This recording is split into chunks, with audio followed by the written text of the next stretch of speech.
Let's talk about Chelsea transfer window this upcoming season because this is quite remarkable what they've been able to do this summer. And really, if we are looking at Chelsea as a club, the last handful of transfer windows have been absolutely phenomenal for this club. Now, I understand when Todd Boehly clearly took over for Chelsea way back when their first summer transfer window and everything did not work out. Pretty much every single player in there did not work out, minus Cucurella, who obviously has shown his worth for what we paid for him. But that being said, if you look at all the players after those windows and what Chelsea have been doing, they've been laying the groundwork for these younger players to come to this club and really just join together and start playing very, very well. And it has been working.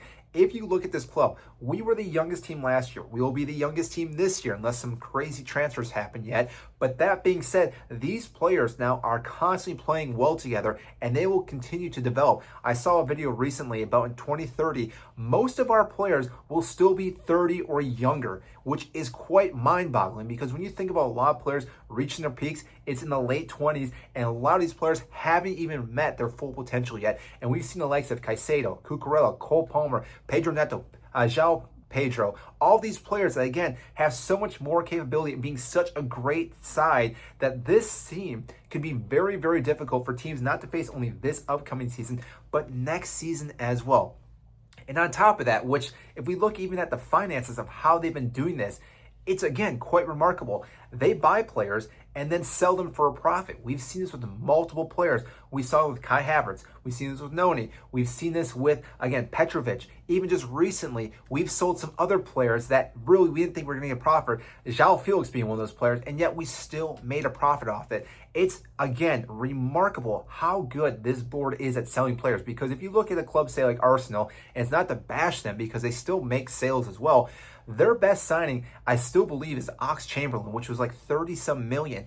The fact that João Felix, who again really did not work there at Chelsea, and it was really one of those question marks, but really it was probably just to get Gallagher out to go to Atletico Madrid, bang Felix in. We sold him for more than what anything Arsenal's ever done. And they've had some solid, great players. And the fact that they have not broken past that is still quite remarkable. And yet Chelsea have done it time and time again. Again, you look at Noni, you look at Felix, you look at Kai Havertz, just in a short time span, we've just dealt players out in the last handful of seasons. We keep buying players at a pretty low price, don't put them in high wages, and then we sell them for these massive wages because these players obviously want to play for higher clubs. They want to get paid what they're worth, which I do understand, but Chelsea are doing this very smartly because they are buying them younger and they are almost getting them to where they should be. And at that point, we can renegotiate their contract like we did with Cole Palmer, like we did with Caicedo, even with, I believe, Nico Jackson, if I'm not mistaken, to make them stay at the club a lot longer, and that for no one can actually buy them unless we really do want to sell them for quite a bit because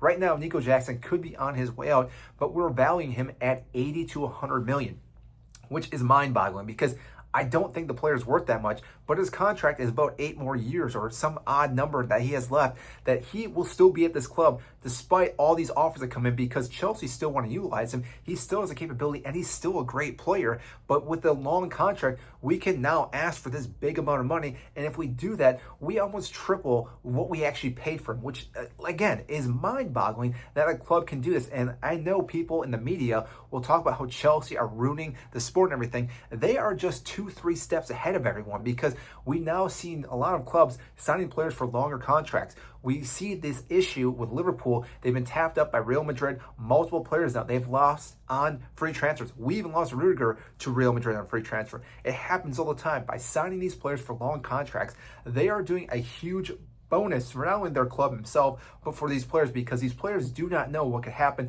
next week, next year. They could pick up an injury. If they sign these long contracts for 7-8 years, they now know they are set with a club. Whether they do still get loaned out or they do get bought by another club, that is a possibility. They still know they have a future as a footballer, which is quite remarkable that, again, Chelsea are understanding this and they're not really breaking the bank. And yes, you could say some of the players we have bought, we did break the bank.